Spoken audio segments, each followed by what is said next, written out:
Radio Publique Africaine.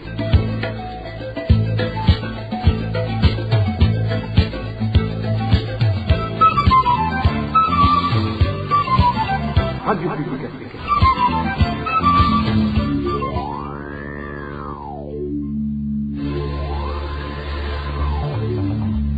C'est le moment de suivre le journal parlé en français. À la présentation, Inès Gakiza. Merci de rester fidèle à la RPA. Bonsoir et bienvenue à cette édition dont voici le sommaire. Épidémie de la rougeole au camp de Nyarugusu en Tanzanie. 3 enfants ont déjà perdu la vie depuis avril. 2 bataillons de l'ATMI se réclament leurs indemnités. Ils n'ont perçu que 3 mois sur les 12 passés en Somalie. Et enfin, le gouvernement réglemente la vente de la récolte dans le pays. Un commerçant ne pourra plus s'approvisionner dans une autre province sans l'aval de l'administration. Voilà pour le sommaire, restez à l'écoute pour le développement. Encore une fois, bonsoir et bienvenue. Commençons par la page gouvernance. Existence de preuves qui démontrent l'implication de certains hauts placés à la présidence dans des cas de détournement.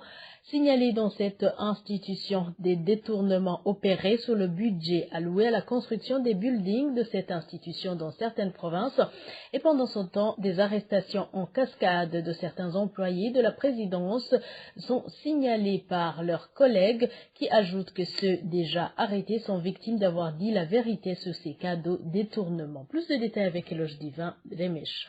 Des informations originaires du service de la comptabilité de la présidence démontrent que certains hauts fonctionnaires de cette institution sont derrière des cas de détournement. Sur l'affaire de détournement opérée sur le budget alloué aux constructions des buildings de la présidence, qui a d'ailleurs déjà fait emprisonner certains employés de la présidence, certaines preuves attestent les magouilles opérées par Edmond Dieudonné Akidimana, l'actuel chef de service chargé de l'administration et de la gestion à la présidence. Des magouilles sur lesquelles même son supérieur hiérarchique, en l'occurrence le chef de cabinet civil à la présidence, le colonel Aloïse Sindaïheoura, sait quelque chose sans doute. Ces preuves exhibent de pratiques de surfacturation sur certains bons de commande de matériaux de construction. Le cas illustratif est celui d'un bon de commande de matériaux d'une valeur de plus de 144 millions de francs burundais proposé par Edmond Dieudonné Akidimana et approuvé par le colonel Aloïse Sindaïheoura, alors que le prix réel de ces matériaux était d'un peu plus de 60 millions de francs burundais.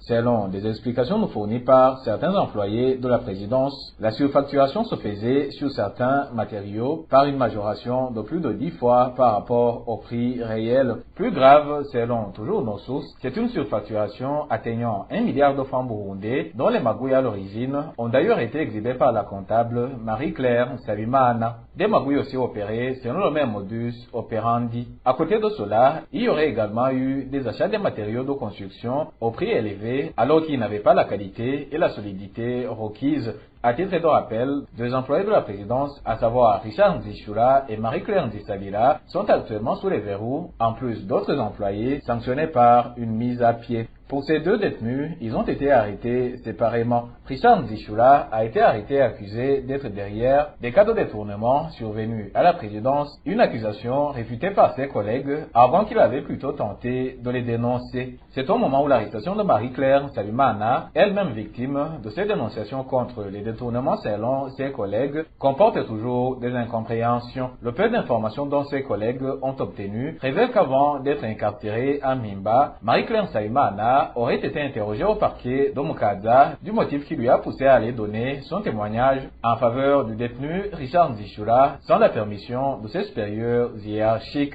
À la présidence du Burundi, c'est toujours silence radio sur cette affaire. Nous avons encore une fois cherché à joindre par téléphone Rosine Gulen Gatoni, mais son téléphone sonnait sans que personne ne décroche. Et les heures de travail ne sont pas respectées dans l'entreprise commerciale Le Café Gourmand. Les employés de cette entreprise indiquent qu'ils travaillent plus de 8 heures par jour, ce qui est contre le code de travail, mais aussi les contrats de certains des travailleurs dont nous avons pu nous procurer les copies. Eric Nyondima nous fait le point. Le Code de travail dans son article 245 stipule, je cite, la durée maximale du travail est normalement de 8 heures par jour et 45 heures par semaine, fin de citation. Cependant, pour des contrats entre le Café Gourmand et des de ses employés, dont la RPA a pu se procurer les copies, au numéro 5, en rapport avec les heures et lieux de travail, il est écrit, je cite, vous travaillerez les heures normalement, telles que fixées de temps en temps, et ces heures raisonnables et supplémentaires nécessaires pour le meilleur exercice de vos fonctions. Vous aurez droit à une journée de repos par semaine à prendre conformément au calendrier établi par votre supérieur hiérarchique. Fin de citation. Cependant, pour les employés de l'entreprise et le Café Gourmand, les clauses de ce contrat ne sont pas respectées. Les heures supplémentaires sont pour la totalité de la durée de leur contrat de travail. Seulement en cas de besoin, mais malheureusement, c'est toujours le cas, on est toujours en cas de besoin. Dans le contrat même que l'on a signé, il n'est écrit nulle part que l'on travaillera 9 heures par jour. Cet écrit tampon normal et temps normal signifie le temps reconnu par le Code du travail. Mais s'il faut travailler éternellement 9 heures par jour, ça veut dire que c'est toujours en cas de besoin. Donc, il faut que l'on nous dise clairement que l'on travaille 9 heures par jour et que l'on soit payé pour cette heure supplémentaire. Toutefois, le règlement d'ordre intérieur de l'entreprise, dans son article 9, dit, je cite, la durée du travail est de 54 heures par semaine. Les heures effectuées au-delà de la durée légale, avec l'accord de chef de service, sont des heures supplémentaires et à ce titre donneront droit à une récupération. Les cadres n'ont pas droit à la récupération. Fin de citation. Merci Eric Nyonzima, je viens de vous le dire dans les titres, les militaires burundais qui rentrent de la mission de maintien de la paix en Somalie continuent de réclamer leurs indemnités. Ces militaires sont du 65e et 66e bataillon et le gouvernement leur doit 9 mois d'arriéré. Ils font savoir qu'au cas où la Thémis n'aurait pas encore débloqué leurs indemnités, la BRB et la banque Secadem, où cet argent transite, pourraient leur accorder des crédits à rembourser sans intérêt quand leurs indemnités seront débloquées. Écoutez plutôt un de ces militaires qui s'est confié à la RPA.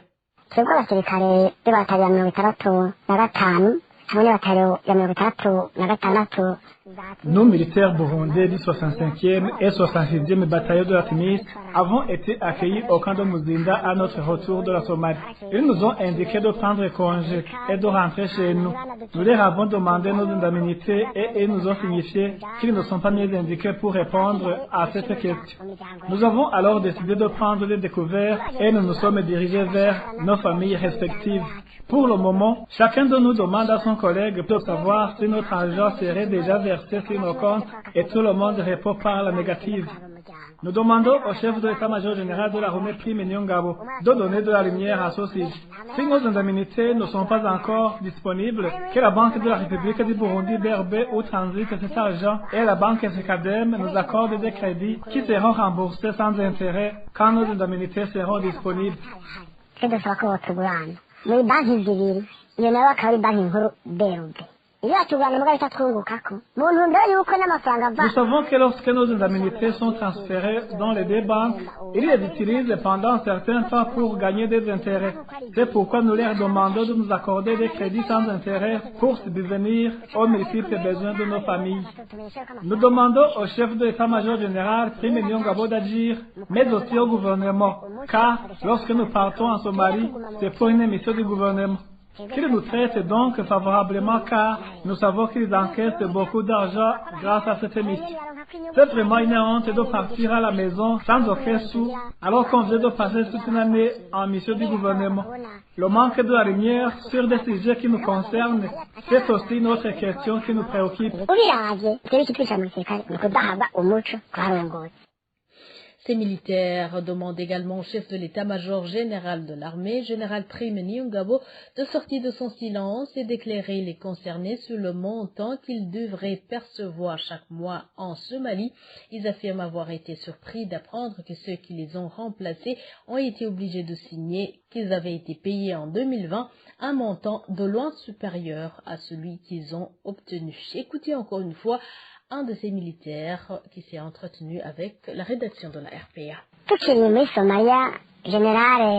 Quand on était encore en Somalie, on a vu une lettre du général Diomède Ndegeya, selon laquelle il n'y aura plus d'arriérés d'indemnité avec la TIMIS.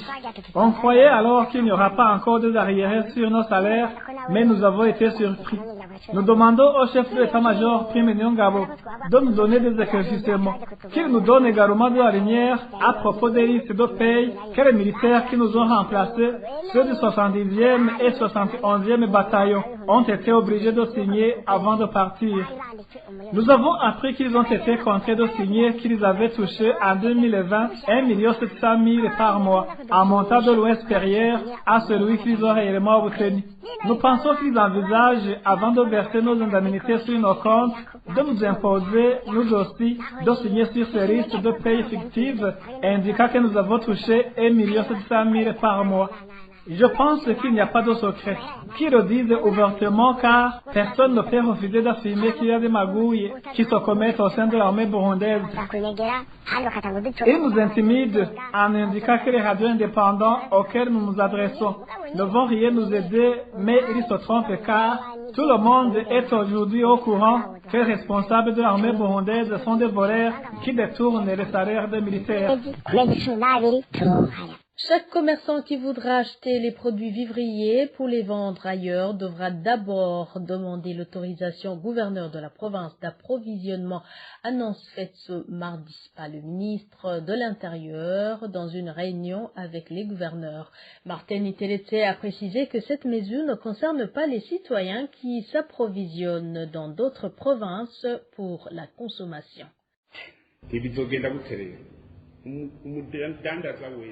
Chaque commerçant qui voudra acheter le riz, les arachides, le haricot et le sorgho devra demander l'autorisation au gouverneur.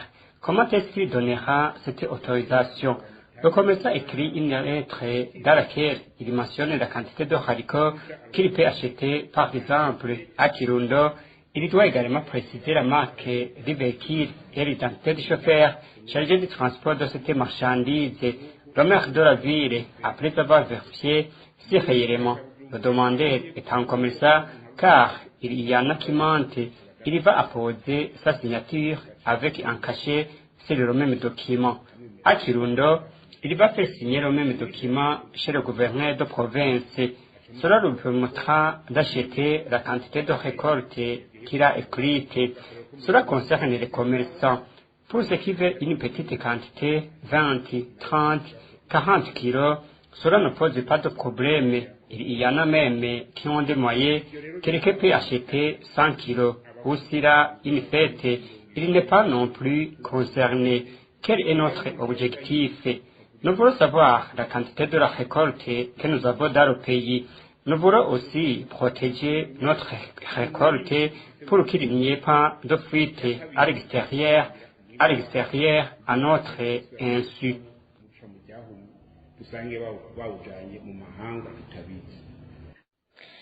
C'était le ministre de l'Intérieur, de la Sécurité publique et du Développement communautaire. Je vous rappelle que vous retrouvez les éditions de la RPA et les autres productions sur ces différentes plateformes, sur le YouTube, le Facebook et le Twitter, ainsi que sur le www.rpa.bi. RPA.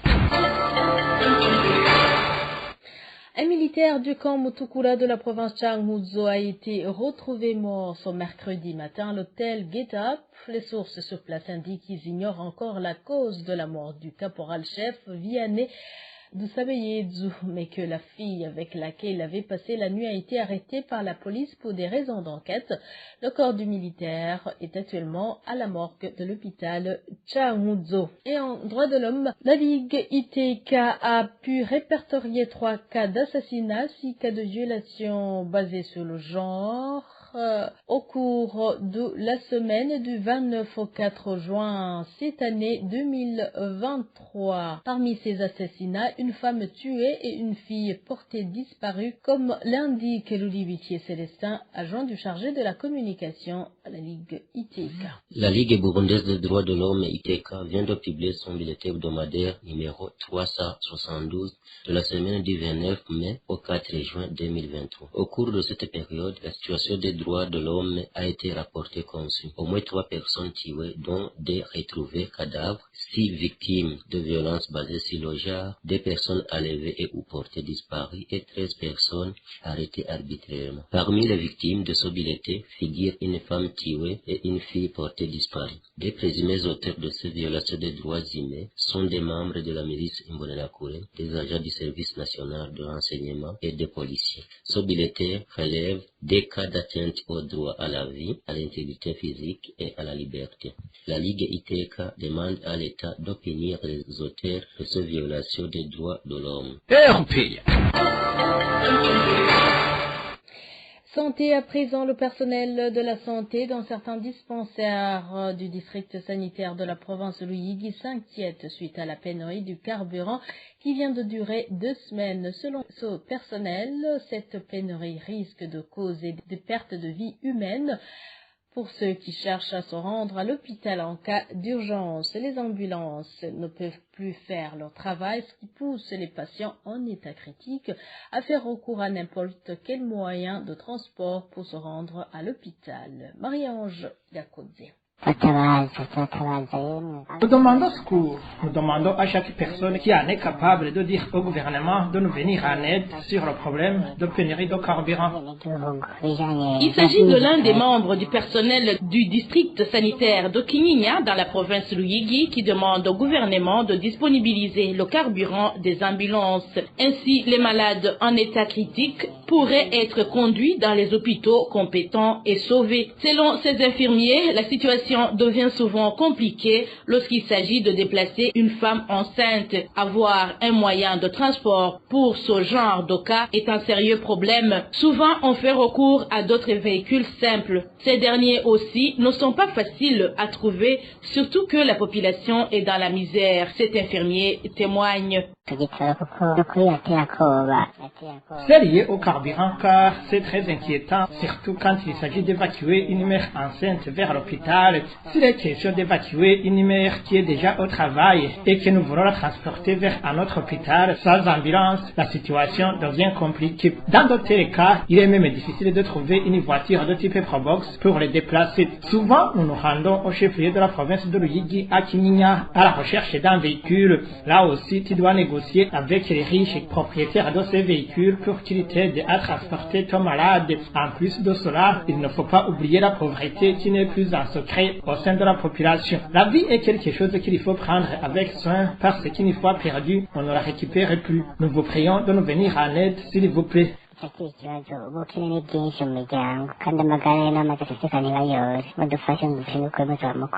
À part que trouver ces véhicules non médicaux n'est pas facile, même en cas de leur disponibilité, ils ne sont pas bien équipés comme les ambulances qui ont chaque fois un médecin à bord qui s'occupe des patients en cours de route. Ainsi, suite à ce manque d'équipement de ces véhicules non médicaux, souvent les patients meurent en cours de route.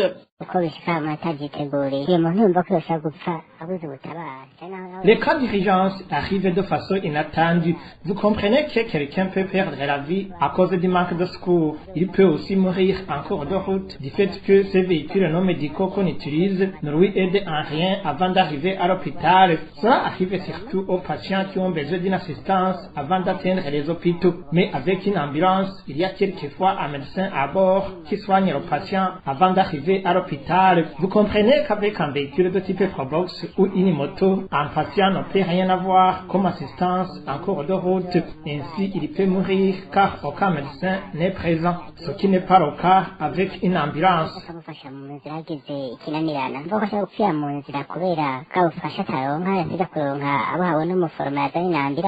Chagriné, le personnel de santé du district sanitaire de Kinyinya demande au gouvernement de faire tout ce qui est possible pour pour que ces ambulances ne manquent plus de carburant. Ainsi, beaucoup de vies pourront être sauvées. La rédaction de la RPA n'a pas encore pu joindre les responsables de santé dans le district sanitaire de province Ruyigi pour s'exprimer sur ce sujet. Et dernier dossier de ce journal, les Burundais réfugiés au camp de Nyarugusu en Tanzanie sont menacés par l'épidémie de la rougeole qui s'est déclarée depuis le début du mois d'avril de cette année en cours. Cette maladie a déjà emporté la vie de 3 enfants dans ce camp. Les réfugiés en général demandent au HCR, aux responsables de la santé des réfugiés dans ce camp, de leur fournir des vaccins contre la rougeole ainsi que des médicaments, vu que cette maladie affecte les enfants et les adultes, ce qui fait que l'hôpital est dans l'incapacité d'accueillir tous les malades. L'un des réfugiés du camp de Nyarugusu raconte.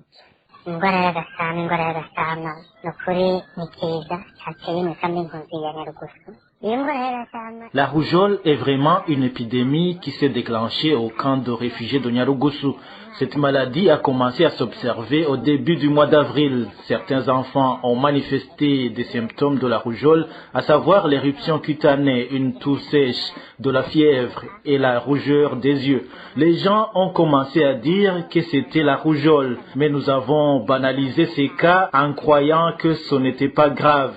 Mais petit à petit, au mois de mai, la maladie a affecté d'autres enfants ainsi que des adultes. Maintenant, la situation se détériore de plus en plus si rien n'est fait dans l'immédiat pour que les médicaments et les vaccins soient disponibles, car cette épidémie affecte même les personnes qui ont été vaccinées dans leur enfance.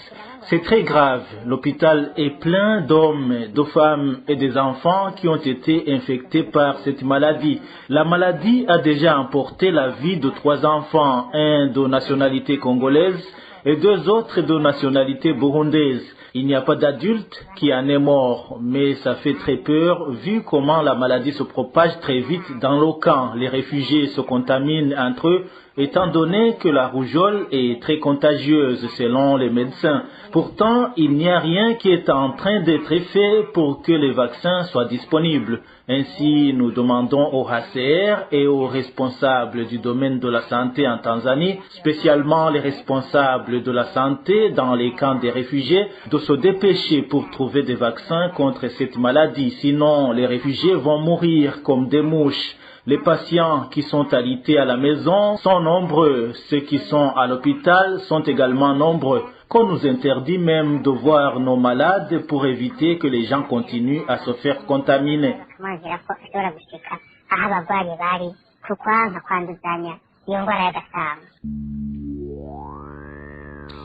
Et voilà, c'est par cette intervention d'un des réfugiés burundais du camp de Nyarugusu que nous mettons point final à cette édition. Merci pour votre attention. Merci à toute l'équipe rédactionnelle, sans bien sûr oublier l'équipe technique. Au micro, vous étiez avec Inès Gakiza et excellente soirée chez vous.